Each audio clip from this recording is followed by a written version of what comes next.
Cyber space security के लिए सबसे बड़ा खतरा है। एक तवील अरसे से अमेरिका इंफॉर्मेशन टेक्नोलॉजी की अपनी बर्तरियों और फाइव आइज इतिहाद जैसे कौमी नेटवर्क के वसाइल से फ़ायदा उठाकर उन्हें अपने इतिहादी ममालिक समेत दुनिया भर के दीगर ममालिक से बड़े पैमाने पर निगरानी और राजों की चोरी करने और गैर कानूनी तौर पर इन ममालिक के सियासी रहनुमाओं, कारोबारी इदारों और शहरियों का डाटा हासिल करने के लिए इस्तेमाल करता रहा है।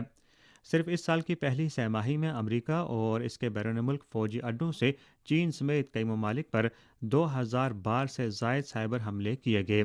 इन हमलों में कम्युनिस्ट पार्टी ऑफ चाइना और हुकूमती इदारों, अहम इंफॉर्मेशन इंफ्रास्ट्रक्चर और मसनूई जहानत, चिप रिसर्च एंड प्रोडक्शन, साफ तवानाई, जदीद मैन्युफैक्चरिंग और सॉफ्टवेयर रिसर्च एंड डेवलपमेंट समेत दीगर शोबों से ताल्लुक़ रखने वाले अहम इदारों की एक बड़ी तादाद को निशाना बनाया गया। वजारत के मुताबिक चीन की कौमी सलामती के इदारे अपनी